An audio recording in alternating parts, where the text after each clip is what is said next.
All right.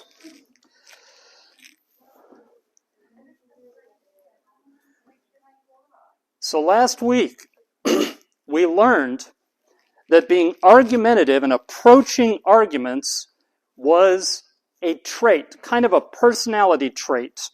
We also learned being verbally aggressive could be a personality trait.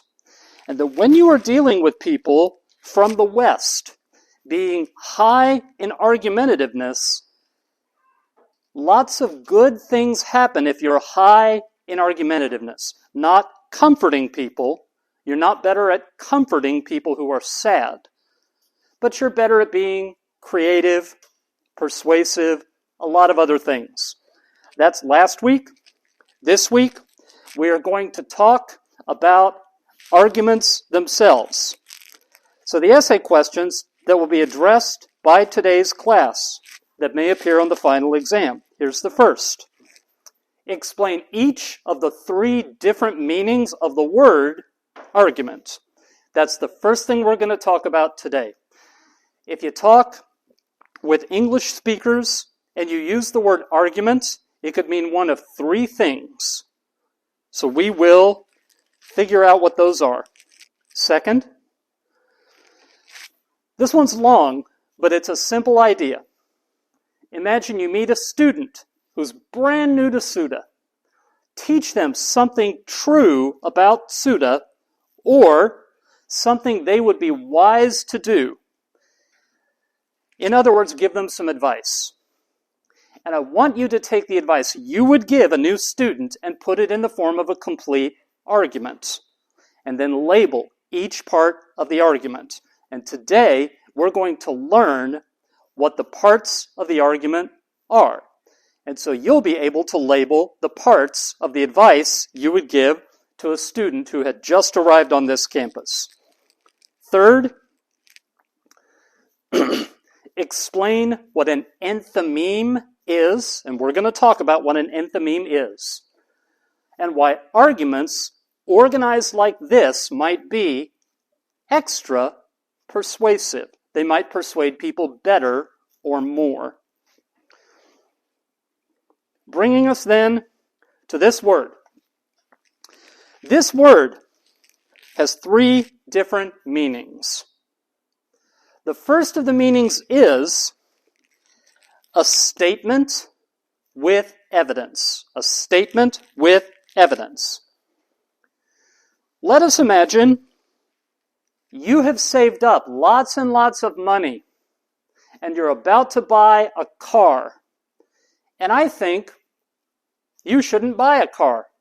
I think you should buy a bicycle and use it to get around instead and keep the rest of the money you've saved and keep on saving it.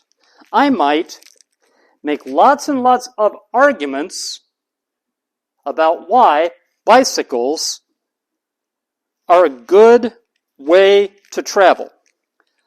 They're less expensive than a car, that's 1.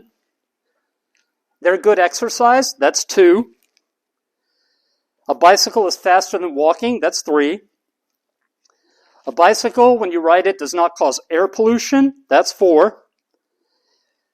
There are people who have a hobby of going and seeing places on bicycles. You could make a friend by riding a bicycle, that's 5. 5 arguments. Each of those is a separate argument. If you've got a statement, it's good exercise, it's less air pollution, and it's a reason to believe something is true, that's an argument. The second meaning of an argument, of the word argument,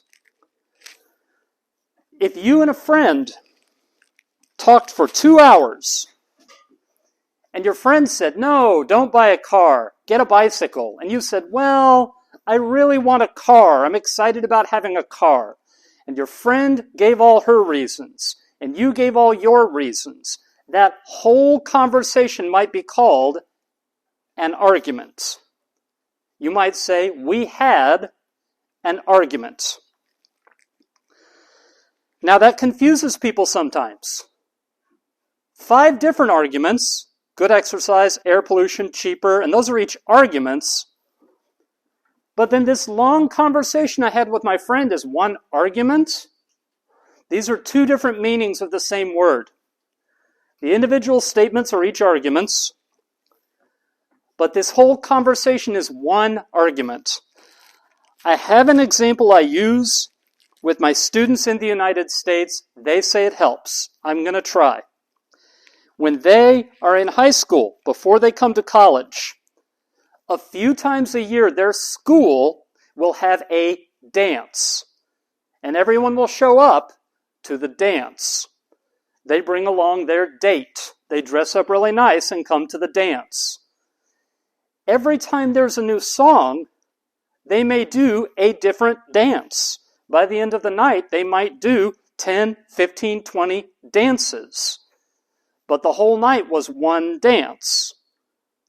So if you think of dance the same way I'm talking about argument, you might talk about lots of different arguments during your argument. My friend and I had a 2-hour argument over whether I should buy a car. She said a bicycle would be cheaper and better exercise and less polluting. Those were the arguments she made while we had our argument. There's one more meaning to the word. Argument is sometimes an event that has rules. It has a beginning and end. Typically, the sides, the people for or against an idea, take turns. And almost always at the end, there's a winner and a loser. I used as my visual a lawyer arguing in court. In court, there's a prosecutor and a defense lawyer. They take turns. Very often they have a time limit. And at the end of the trial, the defendant will be found guilty or not guilty, so there's a winner and a loser. Elections are also like this. There are different candidates. They take turns speaking. There tend to be time limits. And at the end of it, there's a winner and a loser. Not next week, not the week after, but in 3 weeks. Is that right? Yeah, 3 weeks. We in this class are going to start having debates. Those debates will be that kind of argument. There will be time limits. Speakers will take turns. And at the end, there will be a winner and a loser. There's one last detail about this third definition of argument that I should mention. The rules, there tend to be rules, they try to balance two different things. You first of all want the people who are more truthful, who say more truthful things, you want them to win. So you want that argument to encourage finding out what's true. But you also, because this is a game, you want to be fair to both sides. If you're unfair to one side or the other, then they both don't get to make their best arguments. And sometimes you may even disregard, you may ignore or leave out things that are true if introducing what's true would be unfair. So in trials, criminal trials, sometimes evidence is not introduced because it might be unfair. So those things get balanced. Truth, fairness to both sides. That's part of this third definition. You might call this argument as a game. You might call this argument as a conversation. And you might call this argument as a statement. In the glossary, what I used were the academic terms that professors use. They usually say this is argument as product, argument as process, argument as procedure. So if you want to look in the glossary, product, process, procedure. But an easier way to think of it might be as a game, like football, soccer, tennis. A conversation, you can have them with anyone. You don't take turns. You don't have time limits. You don't have rules. You just talk to each other. As a statement, you might have lots of different arguments, a whole list of them, each independent of one another. So those are the definitions of arguments. That brings us then to this man. This man's name is Stephen Toulmin. Stephen Toulmin. Stephen Toulmin was from England. He was a philosopher. And about 65 or 70 years ago, he noticed something. He noticed there are some kinds of arguments that college professors make, which are about right answers and wrong answers. The easiest example to start thinking about this is math. In math, 2 plus 2 is 4, and any other answer is wrong. When math professors start building proofs in geometry, the Pythagorean theorem, and they're proving things, every single idea or premise in the proof has to be right. If anything has a flaw, the whole thing is wrong. It all has to be right, or it's wrong. Philosophers really do the same thing. When they do philosophy, every single statement has to be right. And if anything in their philosophy has a flaw, the whole thing is wrong. One other thing to say about this, well, I'll get to that in a second. Toulmin said, that's not how human beings argue in everyday life. He said, friends argue, family members argue, co-workers at work argue, and it doesn't look like this. It's not about right and wrong. And it's not the case that every single part has to be right or the whole thing is wrong. So, and again, I did not see a couple of visuals coming. I've already mentioned math. That's my visual for math. And then for philosophy, this is a philosopher named Murakami Yuko of Rikyo University. She studies artificial intelligence. That's the way they argue, though, and we call it formal logic. Formal logic.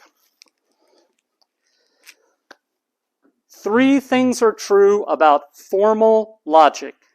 I've already told you about one, which is, if any part is wrong, the whole thing's wrong. When an argument is made in formal logic, if one part of it's wrong, the whole thing falls apart. The second thing that's true of formal logic, if it's true everywhere. You heard me say before, 2 plus 2 is 4. Mathematicians like to say, math has no culture. Everywhere in the world, 2 plus 2 is 4. Culture does not change it.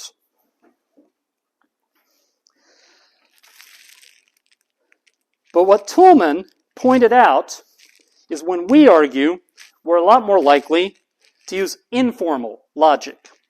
Informal logic. First thing to say, formal logic was about things being true or false.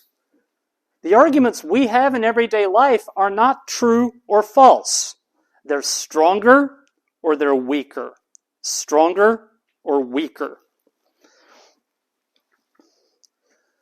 Maybe I say, you should get a bicycle instead of a car because bicycles don't produce as much air pollution. And you might say, I live out in the middle of the country where there's not a lot of air pollution. I'm not worried about air pollution. That argument is not very strong. Now, it's not incorrect. Cars do produce more air pollution than bicycles. But for you, it may not persuade you. So that's the first thing. It's not about true or false. It's about stronger or weaker. The second thing is, we've already said, formal arguments are true everywhere. 2 plus 2 is 4 everywhere. But informal arguments, arguments in informal logic, they're not true everywhere. You've heard me say already that these arguments are stronger or weaker. You know how you measure strong or weak? I'll tell you. The response of the person you make the argument to. The person who hears the argument, the way they respond determines if it's a strong argument or a weak argument. So, if someone in here was planning to buy a car, and I said, get a bicycle instead, they're better exercise, and whoever was thinking of buying a car said, I never thought of that. You're absolutely right. I'm getting a bicycle instead. That would be a strong argument. Now, it's not only a strong argument if the hearer agrees. Whoever in here was considering buying a car might say, exercise is really important. I really have to admit you have a good point. I really want a car and I'm still going to buy a car. But you made a good point and you made me think. If you responded that way, I would know I had a moderately strong argument. Because it is about the response of the person who hears it, that changes from person to person. I don't know how many of you grew up with parents who worried about you a lot and thought everything was dangerous. And they were always telling you not to do things because they might be dangerous. My mother is 89 years old. She didn't want me to come to Japan. She thought it was dangerous. It's actually less dangerous than the United States. But to her, that was a strong argument. Here I am, so it wasn't strong to me. Formal arguments are true or false no matter who hears them. Informal logic arguments are stronger or weaker depending on how the person responds, and people respond differently. I do not remember why I had that visual on there.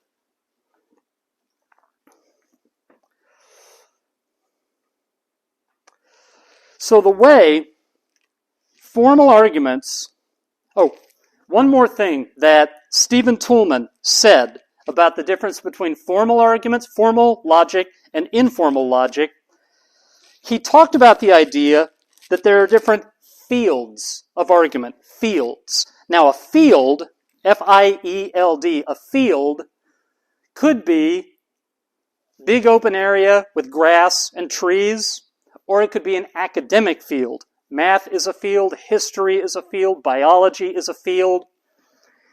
And he pointed out scientists argue very differently from the way professors of poetry argue. And so if a scientist had an argument with a professor of poetry, the scientist might say, where's your data? What experiments did you do? And the professor of poetry might say, I didn't do any experiments.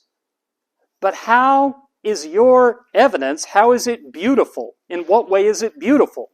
And the scientist might say, I don't care what's beautiful, because they argue fundamentally differently. So part of informal logic is the idea the kind of argument you make depends on what you're arguing about. Economists do not argue the same way that psychologists argue. Psychologists do not argue the same way that police officers argue. Those are all different fields of argument. Whereas in formal logic, if it's true absolutely everywhere.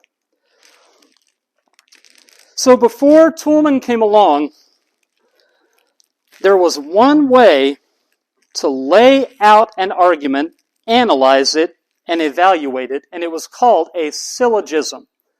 And I didn't give it to you as a vocabulary word because we're not going to linger on it that much. Here's an example. All dogs are mammals. Dogs are not reptiles, they're not birds, they're not insects. All dogs are mammals. All Shiba Inus are dogs. Therefore, all Shiba Inus are mammals. That's a syllogism. All B is C, all A is B, therefore all A is C. Here's what Stephen Toulmin did. He came up with his own model for analyzing arguments made in informal logic. And the model is what we're going to spend the bulk of our time on today. The model begins with your claim. The claim, you could almost think of it like the argument's title. What do you want the listener to agree with? Or what do you want the listener to do if the argument convinces them, if it's a strong argument? So my example from earlier, you should buy a bicycle, would be the claim. Or you could go further and say, you should buy a bicycle instead of a car. That could be the claim. An argument with a poorly defined claim sometimes just sounds like you're throwing out a lot of reasons, but I can't tell what it is you want me to believe. Maybe before, you've had a talk sometime with someone and they really wanted to change your mind, but you were confused. You didn't know what they were trying to say.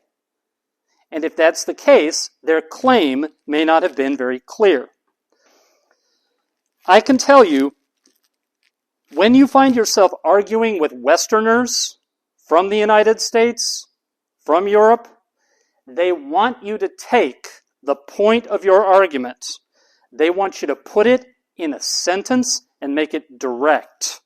And that's what we're talking about when we talk about the claim element of an argument.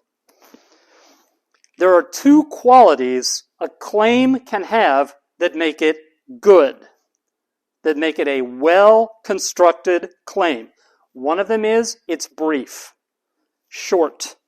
It's as short as possible. If your claim goes on and on and on, if it's a long sentence, it may confuse people. They may lose the point of what you're trying to say. So short is good. On the other hand, you should make them precise, not vague, precise. If you were to make an argument and say, dogs are good, that's short, 3 words long. Dogs are good. It's also vague. Good in what sense? Good because they stop you from being lonely? Good because they keep you safe? In what way is a dog good? You need to know more. A good claim might be, dogs make good pets for college students. That's still not that many words, just 7 words. But it's more precise than dogs are good. So now I have 4 examples, 4 arguments that I'm going to develop through all the parts of the Toulmin model. First one, I'm going to mispronounce this. The Japanese professional baseball team Swallows, is it Yakult? How do you pronounce that? Yakult? Okay. Claim number 1. The Yakult Swallows will win the Japan Series this year. That's a claim. Second one. Being bald is better than having hair. Third one. You should carry an umbrella. And the fourth one. Dogs make good pets for college students. Each of those is pretty short. Each of those tells you, if you think that my argument is strong, what I want you to believe: the Yakult Swallows will win the series, being bald is better than having hair, or what I want you to do: you should carry an umbrella. That one's not about a belief, it's about a behavior. You should do it. The second element of the Toulmin model, the grounds. The grounds. This is the part that you can go, if you're hearing the argument, the people hearing the argument can go and check for themselves. If an arguer ever makes a claim and then says, well, because I say so, if their grounds are weak or they have no grounds at all, then that is going to be called an assertion, an unsupported assertion. And an unsupported assertion, it's not that it's a bad argument, it's not that it's a weak argument, it's not an argument at all because it's not complete. What if I were to walk up to you and say, permit me to introduce myself, and then I just stood here. Didn't tell you my name, didn't tell you where I was from, just said, permit me to introduce myself. Is that a bad introduction? It's not an introduction at all. Same thing here. The grounds, you need to point to something that the people hearing the argument can check themselves. Sometimes that's data. They can look it up. In a lot of public type arguments, people will refer to statistics, people will refer to scientific studies. Those are all grounds. They're published, they're collected, they're reported. You can check them yourself. Sometimes the grounds are experiences that you have had. I may make an argument based on knowing what it's like to be a college student. And I might say, this is true of being in college. And if you all have experienced it yourself, those might be my grounds. So, the Swallows have the best record in the league this year. They are 74-55, which is over 57% wins. It's the best record in the league. That's why they're going to win the series. Men, on average, when they go to get a haircut, spend more than 4,500 yen per trip. And for women, it's more than 7,300 yen per trip. Those were reported on a 2022 survey posted on Statista. That's why being bald is better than having hair. It rains here a lot, sometimes without much warning. Now, is that something published? No, but it's something you've experienced. You've seen it for yourself. Because it rains around here a lot, sometimes without warning, that's why you should carry an umbrella. And for the dogs claim, dogs make good pets for college students, I have two grounds. First, when you pet a dog,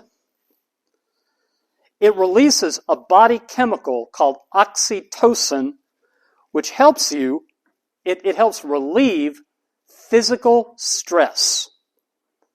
Petting a dog helps your body manage the effect of physical stress.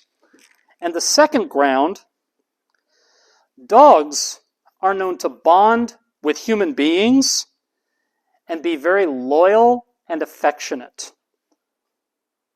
So those are both reasons dogs make good pets for college students. They relieve stress, and they bond with you and become loyal and affectionate. All right, third element of the Toulmin model is the warrant. The warrant is your explanation. Why do the grounds support the claim? If I agree that the grounds are accurate, why does that mean I should believe the claim? So the first one, the Yakult Swallows have the best record in the league, and then I said they're going to win the series. My warrant might be The performance of a baseball team all season long is the best predictor of how they're going to do in the postseason. You just look at a baseball team on one day, you don't really know how good they are. But if you see how they did all season long, that's who you should pick to win the series. That would be my warrant. That's why those grounds prove that claim. As far as the bald versus hair example, it's better to spend less money on grooming yourself and have more money available to spend on more important things. So my claim was it's better to be bald than have hair. My grounds were taking care of your hair is very expensive. My warrant might be it's better to save money, not spend it on grooming, and instead spend it on more important things. Now, I'm not saying that's a strong argument, but those would be the parts of the Toulmin model for that argument. Fourth, or my third example, the umbrella one. The claim was you ought to carry an umbrella. The grounds were it rains around here sometimes without warning. The warrant would be unexpected rain can completely drench you, can make you soaking wet. And that's really bad for multiple reasons. And then the last example I have, dogs make good pets for college students. I had two grounds, stress relief and bonding and loyalty. My warrants might be a study last year. Wait a minute, I skipped something. My warrants might be college students tend to be under a lot of stress. So having a dog around to pet to help you manage the stress helps you cope with college. My other warrant might be college students can have such busy lives and complicated lives that they feel lonely. So being able to go home to a loyal and affectionate pet helps with feelings of loneliness. So when we talk about the warrant, it's just a quick explanation. Why do these grounds prove this claim? Past the halfway point, there are 6 elements. This is the 4th, the backing. Sometimes in the middle of an argument, someone will challenge your warrant. They'll say, how do I know that that warrant is true? So Stephen Toulmin said, when you have to provide additional evidence, really additional grounds to prove the warrant, we call that the backing.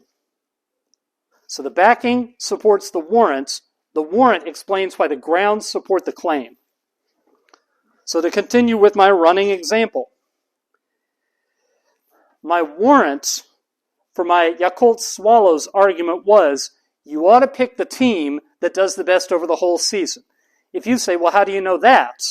I might say, well, historically, the team near the top of the standings is the one that wins. The Swallows won last year.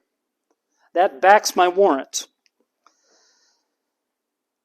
And I said it's better to be bald than to have hair because if you don't spend money on grooming, you can spend it on other things.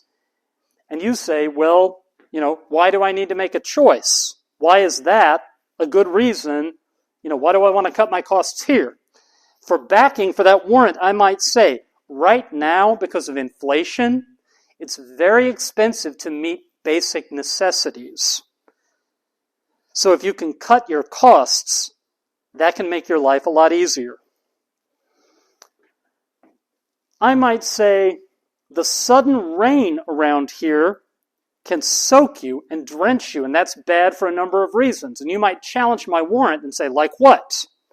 And I might say, getting soaking wet is uncomfortable, it is embarrassing, and if you get soaked on the way to work, you might be in trouble with your boss if you show up all wet and not ready to work.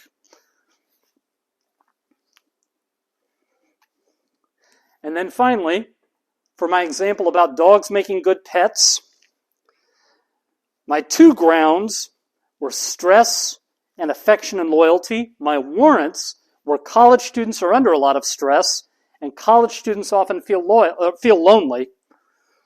And if you were to say, well, prove it, I don't think that's true. I might say that a study last year by the National Federation of University Cooperative Associations said almost half of Japanese college students felt exhausted. 2/3 were worried about the future. And I might use that to say, Japanese college students right now feel very stressed out.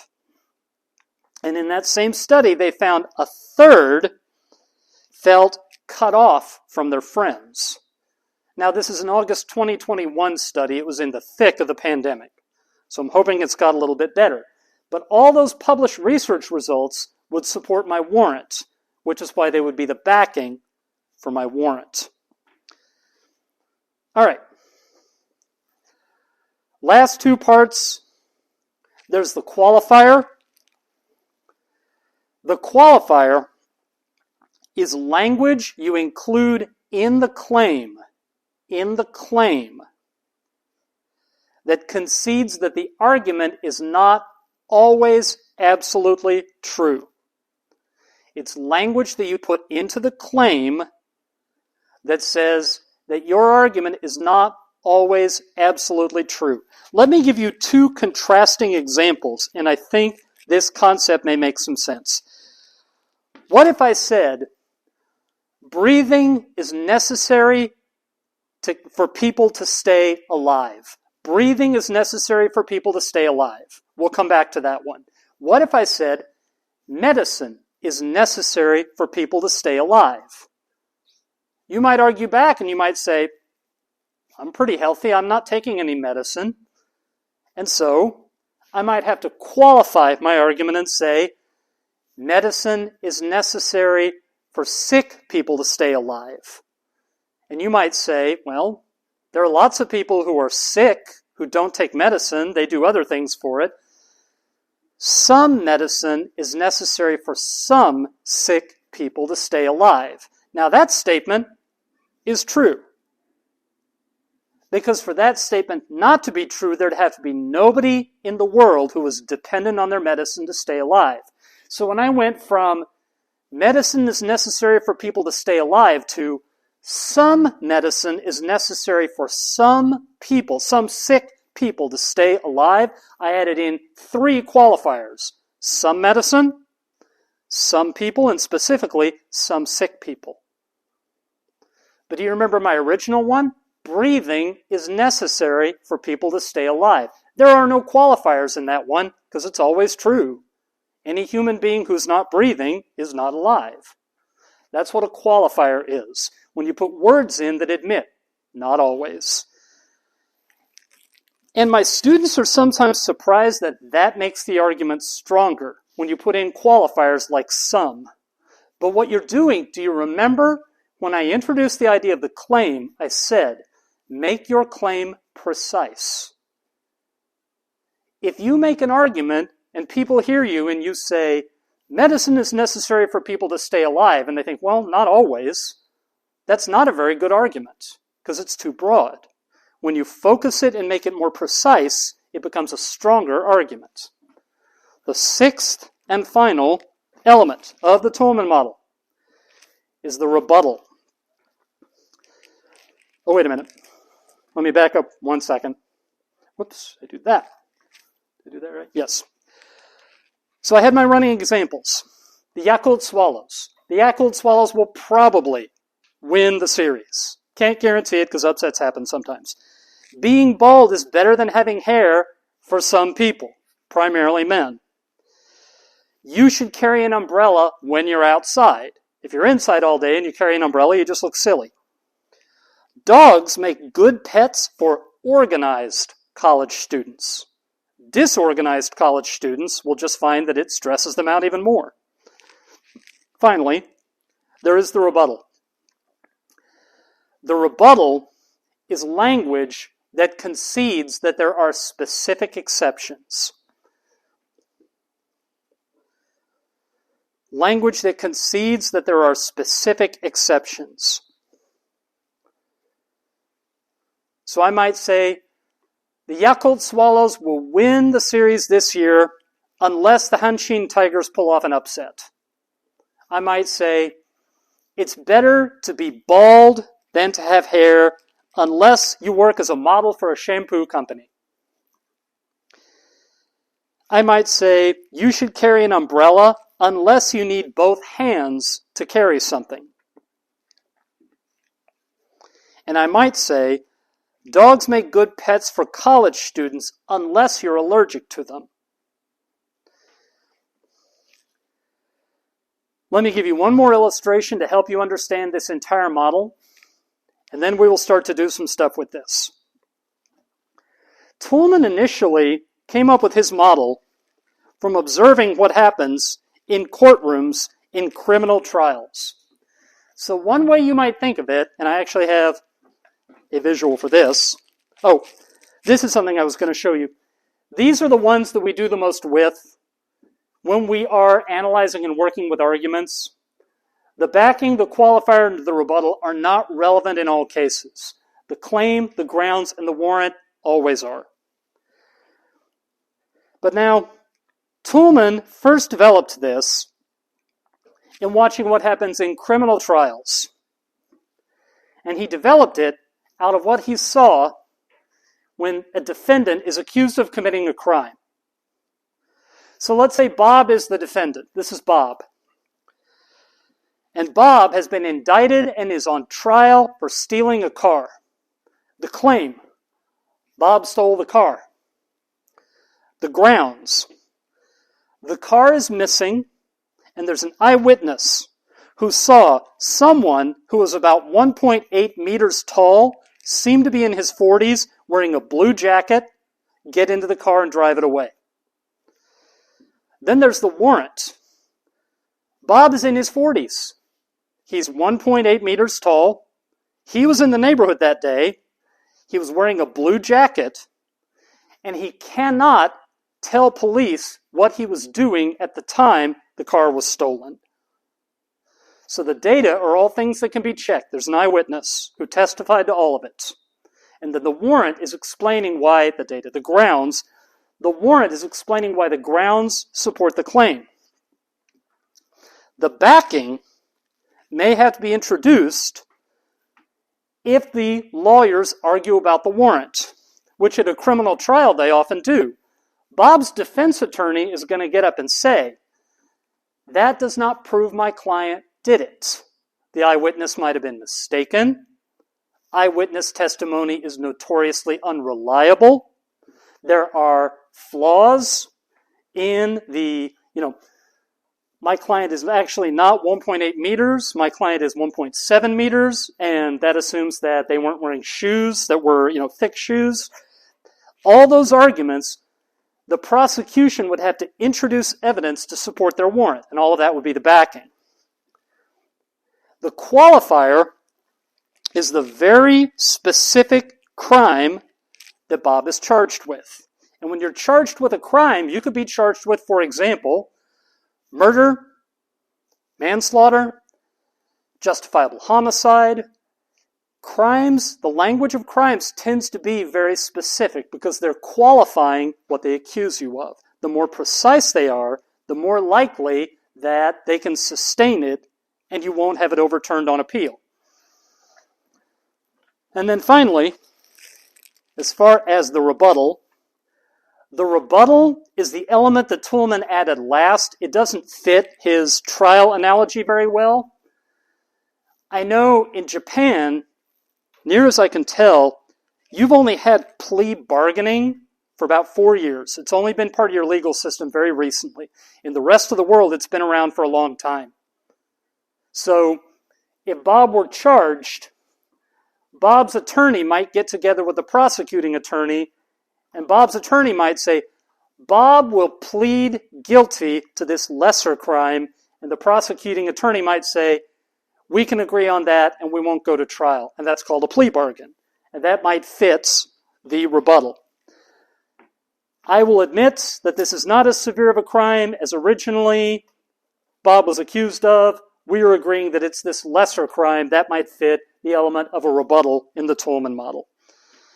Okay, let's get off that and let me give you a little bit of guidance as to how the 6 elements of the Toulmin model, how they operate when you are arguing, when you are debating.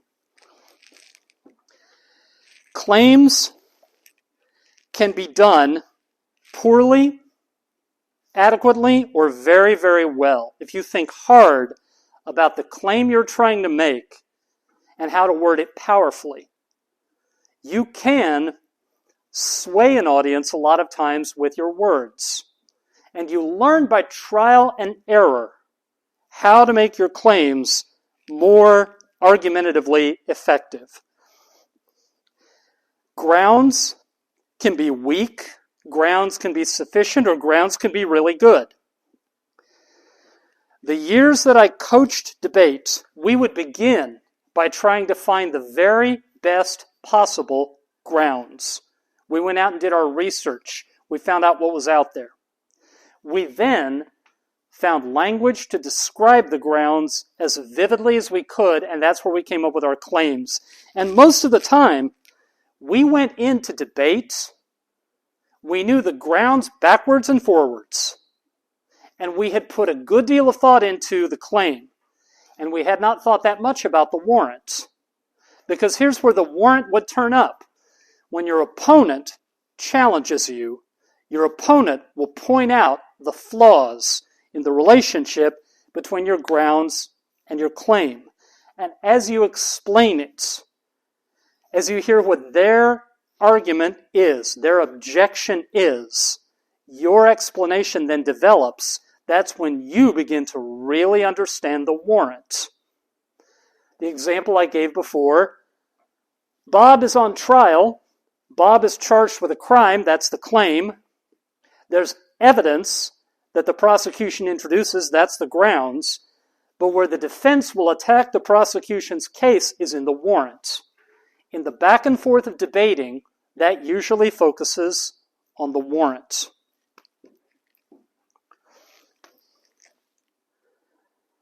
All right. That brings us then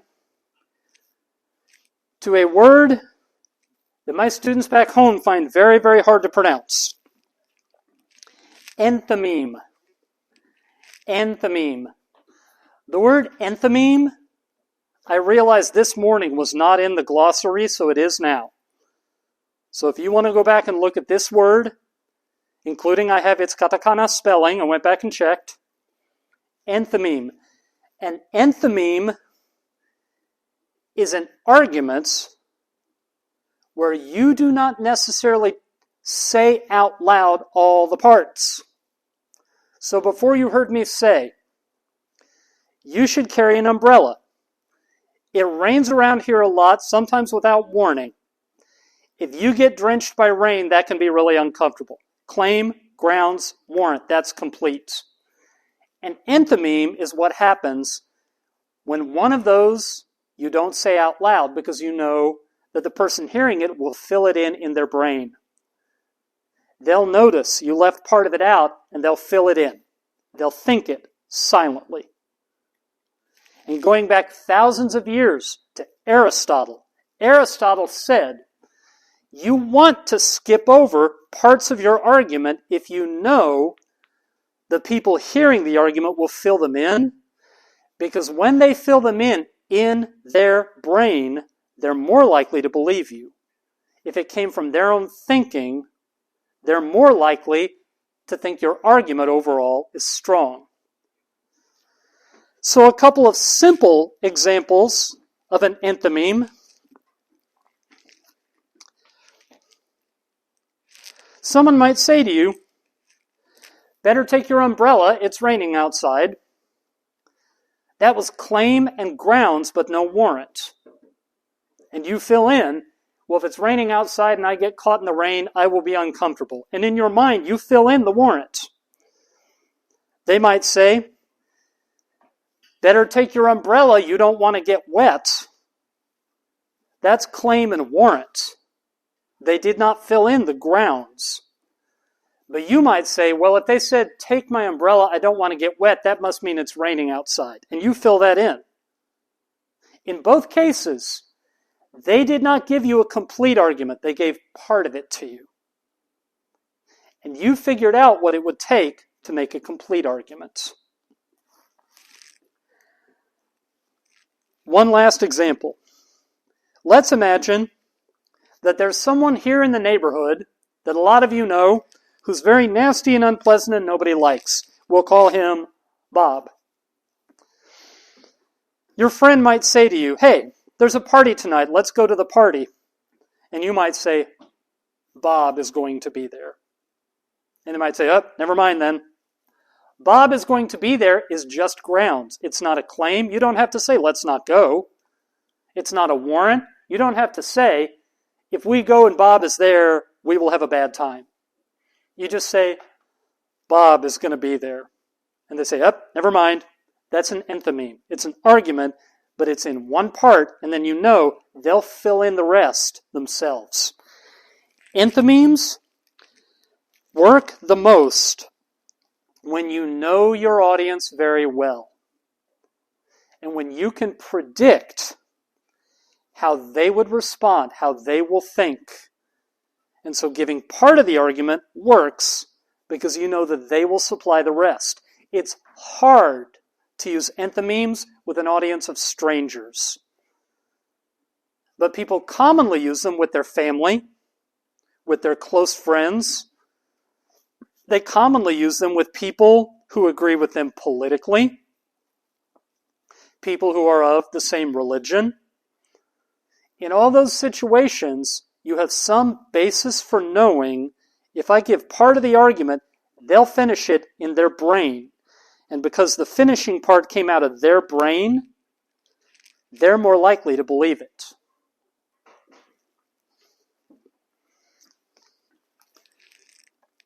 All right. The essay questions, we're nowhere near the end of class. We have another complete thing that we're going to do. But the essay questions, we've covered all three now. Because we have the three definitions of arguments. We have the parts of a Toulmin model. So if you were to say, my advice for someone just arriving at SUDA would be sure you always get plenty of sleep. That would be the claim. My grounds would be, people who are deprived of sleep, their grades go down. Here's a study that proves it. My warrant would be, you've come to SUDA because you want to learn a lot and get good grades, and losing sleep will interfere with that. The backing would be, the qualifier would be, the rebuttal would be, and you have the answer to that essay question. And then the third one was, what's an enthymeme and why are they more persuasive? Now I'm going to pause here, and I know ordinarily this is not the moment where people want to ask me questions, but if you do, this is a good moment for it. And every time people have asked questions, they've been good ones. Is there anything you want to ask for me to clarify this further? Because this is what's going to be on the final exam.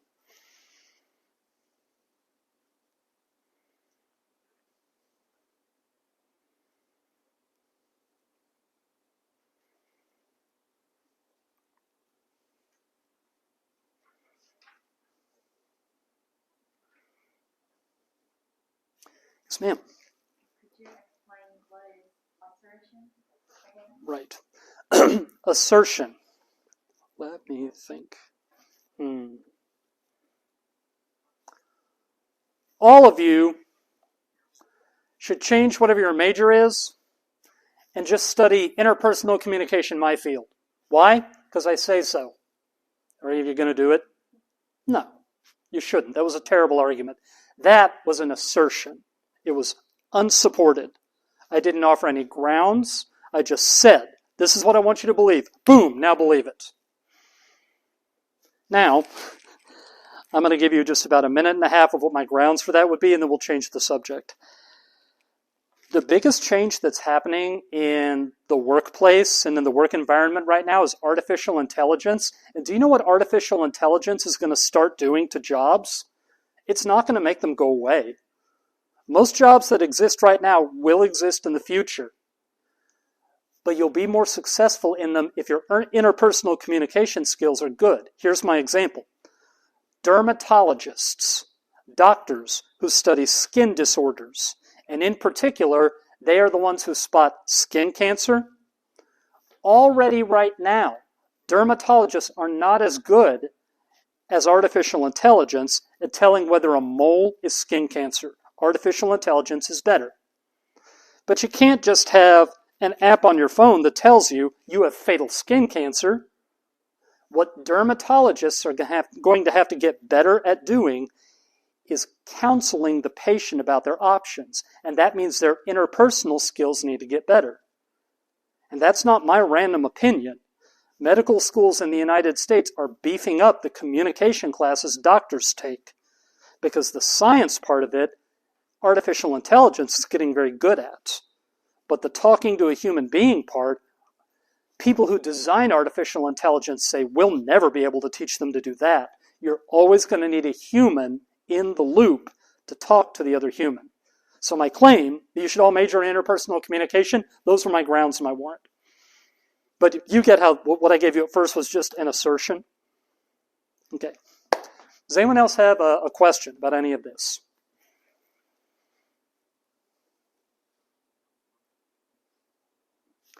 Let me take you real quick out of here to back to classroom. Let me take you to classwork, to debates, argument submission, fact topics. And when you come here, you will see the link. There's the spreadsheet where you can see what people have already submitted. But the purple link is where you will submit your arguments. Now, in the wake of us just having talked about the Toulmin model, you pick the topic.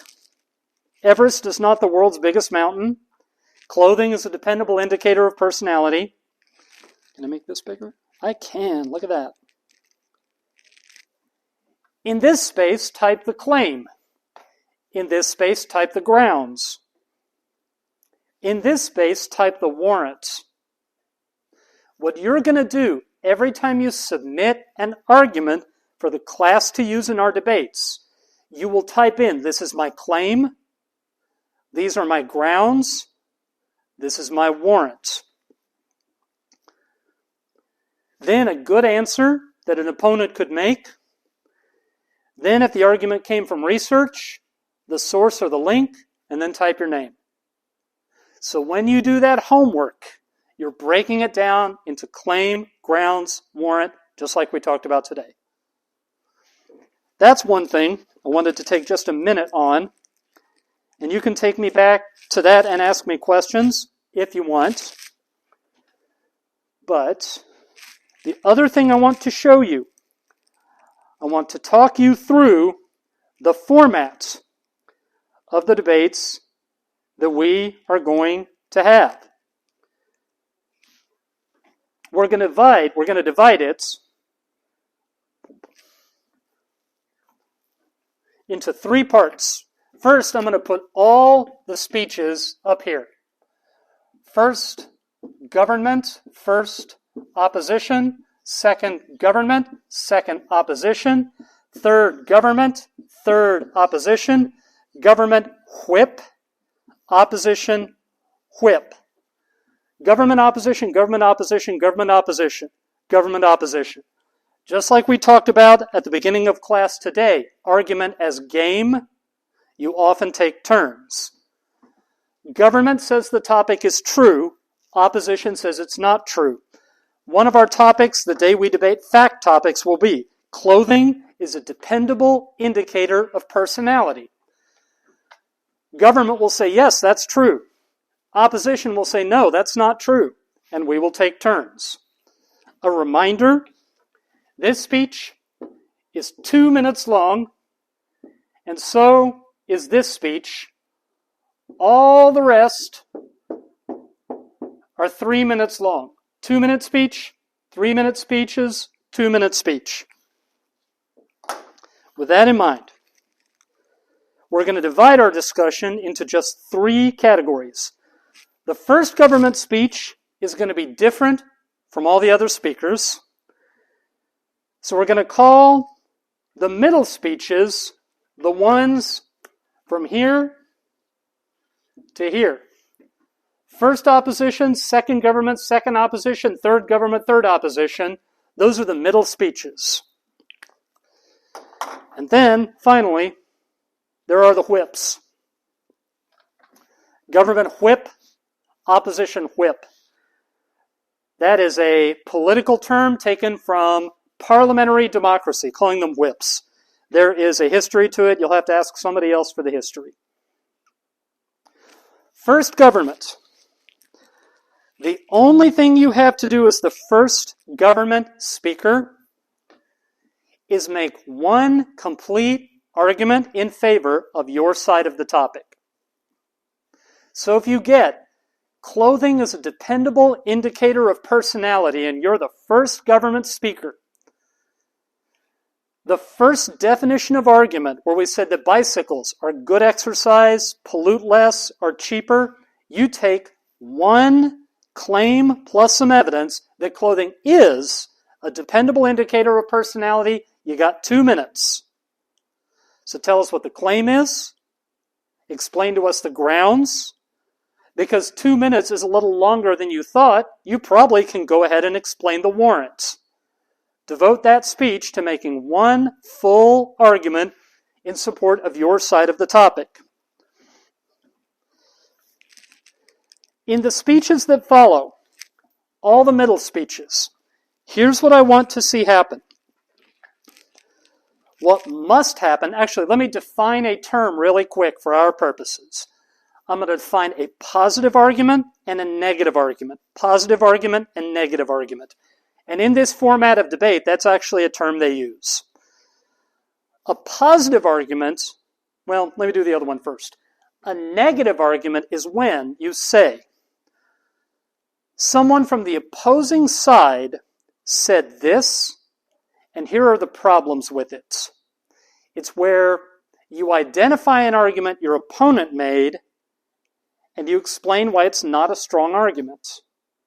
You attack their argument. Now, attack sounds like a violent word, but all you're doing, you remember last week when we defined argumentativeness, you're exploring their reasoning, their evidence, and saying, I think the case for their side is not very strong. What I want you to do in every one of the middle speeches is make at least one negative argument. Now, it does not necessarily, well, let me show you. The first opposition does not have a lot of choices. Whatever the first government said, the first opposition needs to think up some reason that's not true. The second opposition could attack something the first government said or something the second government said. The third opposition could attack something the first government, second government, or third government said. So as the debate goes on, you have more and more options. Here, let me be clear. Please do not repeat the same argument that someone on your side already made. Try to bring into the debate something that was not said before. That's the definition of negative argument. My opponent said this, and I think that's probably not true. Here's why. Now, if that's a negative argument, the alternative would be a positive argument, which would be an argument that says that your side of the topic is true. Let's say your opposition. You might say, actually, clothing is not a reliable indicator of personality because a lot of people have to wear uniforms. And a uniform was chosen by somebody else. So if you think how many people you see in everyday life are in a uniform, even doctors in hospitals in lab coats, they didn't choose that lab coat. Your clothing is often chosen for you based on what you do. That could be a positive argument for the opposition. Now let's say the government said, well, clothing is a reliable indicator of personality because some people are very neat and tidy and organized, and their clothes will be. And other people, they're a little bit distracted, they have a hard time with detail, their clothing is likely to be wrinkled, stained, maybe not quite the right size, and that's true whether you have a uniform or whether it's clothes you chose. That's a positive argument for the government side. Let's say that's what the government said in the first speech. The opposition in making a negative argument might say, my opponent said that if you're disorganized, you'll have wrinkled clothing. But a lot of people, if they're kids, their parents take care of their clothing. If they're married, their spouse takes care of their clothing.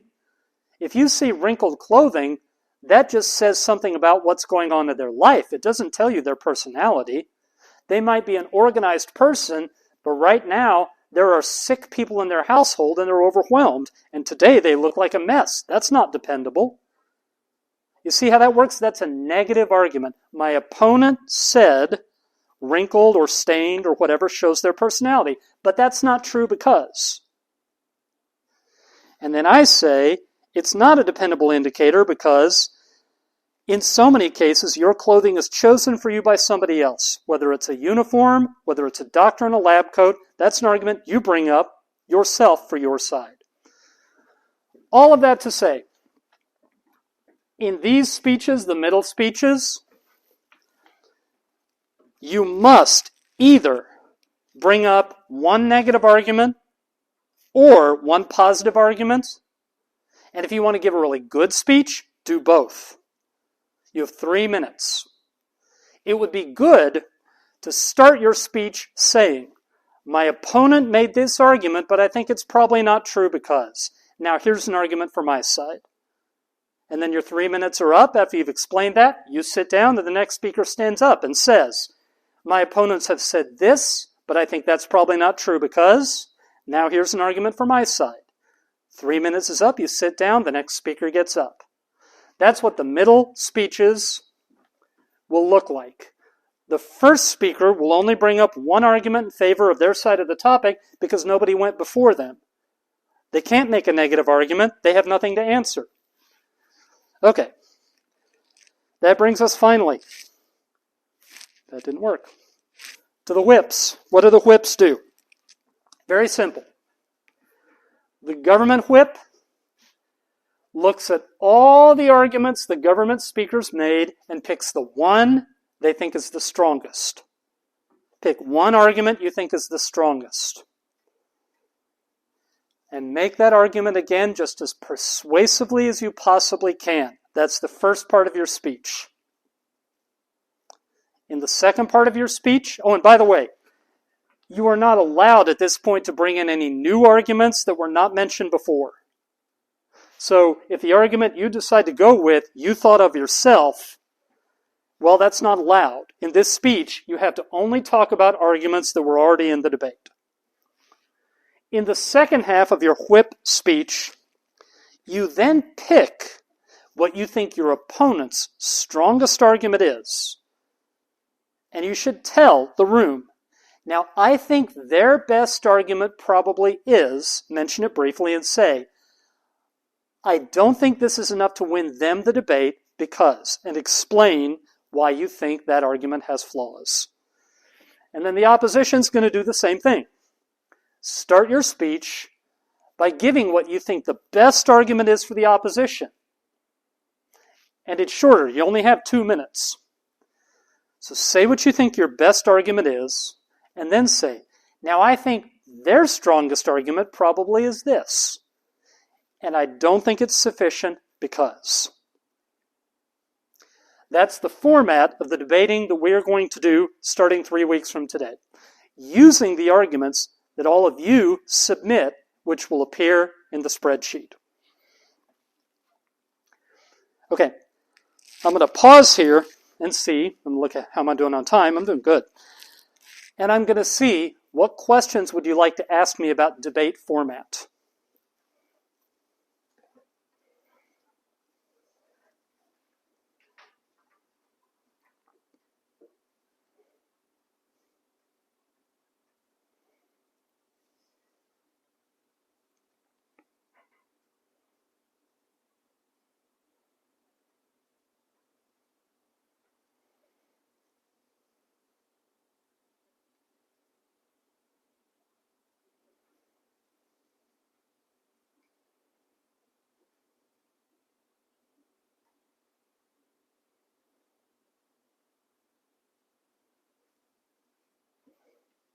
Yes, ma'am. minutes total for that format. 7 minutes. A little more than that, actually. 3, 6, 9, 12, 15, 18, 20, 22. Yeah. This 3 is not for all these speeches. They're each 3. Yeah.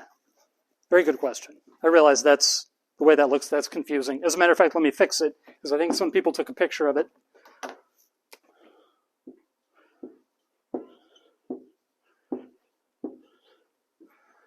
Yeah, if we fit 6 speeches into 3 minutes, you'd each have 30 seconds. You'd have to, whoop, really fast. Yes, ma'am. So, about how many people will be on the team? Total of 8. 4 on each side. Yeah. So there'll be a first, second, and third speaker for government, and then a whip. First, second, and third speaker for the opposition, and then a whip. 4 per side. And on the day you come to class, after class begins, that's when I'm going to put the spreadsheet up on the screen and randomize everybody who's present, and the top 8 names that appear are debating that day for that topic. And the next 8 are debating the second topic that day. And you won't know which topic you're debating, and you won't know which side, but you'll have the arguments a whole week in advance. And nobody is allowed to make any arguments unless they're in that spreadsheet, so no surprises.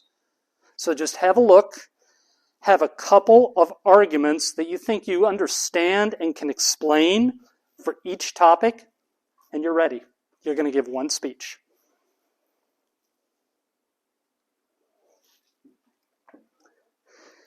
And what I have on here, the next thing I have on here to talk about is to give you a little bit of a pep talk.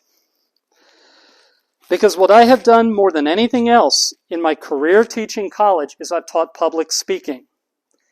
I know people don't like public speaking. Boy, do I know people don't like public speaking. This assignment, this debate assignment, it is a role play of being assertive.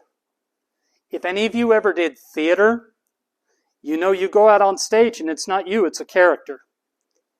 And if any of you, when you were little kids, ever played pretend games, you know that you can pretend and you don't have to be you. The rules are suspended. And this game that we're going to play, what I urge you to do when you give your speech, don't read it. Don't try to be safe. If you do feel unsure or you lack confidence, that's okay. Everybody does. But pretend. Pretend you're really confident. And that argument you're going to make, you know it's right. And it's like you want to get out there and you want to play that sport. And if you ever played a sport and loved winning, this is a sport. When I coach new debaters, the ones who win at the beginning, we have divisions based on experience. So we have a beginner division. The beginner division is almost always won by the people who are feisty. Not the smart ones, not the ones who speak really beautifully, but the ones who want to win and get in there and are fierce about it. For fun, playfully, not hurtfully, not angrily. You will at times feel silly. You might feel like you are not fully in control. You might worry you're looking bad and the other people around you are laughing at you. I have taught public speaking since 1994, 28 years, I think longer than most of you have been alive. And I can show you the research that says when you feel that way, when you feel that fear that everybody else is condemning you and laughing at you, that's in here. That's distorted. They actually want to see you do well and succeed, especially if you are trying your best. You may have noticed in the 3 weeks this class has met that I get up here and I'm bold and I'm loud. That doesn't come naturally to me. I think of myself as kind of a quiet person. But I had to do this. I had to work up the ability to do it, and it took a while. But you never develop it if you never start. Some of you Because I know because you've told me this when you sent me your pictures. Some of you like dancing.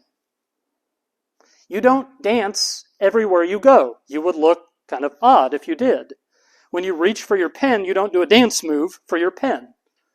You dance at specific moments to be expressive. Assertiveness is to communicating as dancing is to moving. It's a choice. It's a skill. And you do it, and it's a little bit not real, but you can get good at it if you let go and let yourself be a little ridiculous. And the last couple of things in my little pep talk. I can't help people unless they try. And I can't help people who give up if it gets difficult. And being assertive is something that's going to help you in your career. Being assertive is something that the Japanese Ministry of Education has said is one of its top priorities for English language learners in this country, to learn to be effective in situations where you need to be assertive. This is the best teaching tool I've got to help you break the ice on being assertive. So even though you may think, oh, I'm nervous, oh, I'm dreading this, you're going to get out of it what you put into it, and if you put a lot into it, you will come out of it having seen that you can do it. And that's my pep talk. The one last thing in the 5 minutes we have left. You're not going to be in every debate. So let's see, we have 6, 8, 9, 10, 11, 12, 13, 14, 15, 16. We have 18 people here. If we had debates today, there would be 10 judges, because there would be 8 people debating, 10 people judging. And then 8 more people debating, 10 people judging. Let me very quickly tell you what judging will consist of. First of all, when it's your turn to debate, I'm going to ask the 8 people debating to come down and sit in the front row. I'm going to ask the 4 people who get chosen to be government to sit on this side in order of first, second, third, fourth. And the 4 people who get chosen to be opposition to sit on this side, first, second, third, fourth. And I will keep up on the screen the spreadsheet so you can see everybody's name. If you're judging at the end of the debate, I want you to pick one of the debaters, one of the 4, as the best debater. They did the best job. They made good arguments, they were complete arguments, and they were assertive when they did it. I want you to give someone else second place, then third place, then fourth place. Out of the 8, we're going to tie the bottom 4th. We're going to say the bottom 4th, we're tied for 5th place. So nobody's going to come in dead last. We're just going to give rankings to the top half. The other thing is I want you to vote for which side do you think won the debate, the government side or the opposition side. And once you've filled out that judging form and click submit, there's a little bit of the assignment you get for judging the debate. But you're going to need to pay very careful attention to the argument the debaters make so that you have a basis so you can think about who do I think won the debate. Is there anything you want to ask me about judging the debates?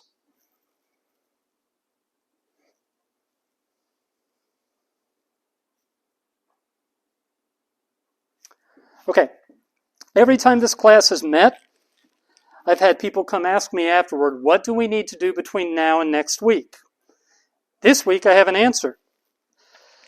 If you didn't find your partner at the beginning of class, I'm going to put a comment in the stream. The minute I get over to my office, please comment on that. And I will send an email to any partners who weren't here. And I will put partners together from people who are staying in the class. I'll check my roster. I'll do that. Please, by next week, have a look at the debates that are available. And as a matter of fact, let's just jump over to that again so I can show you one more time where it's at. In the Intelligence Squared part of Classroom, where it says sign up, if you will go to the sign up,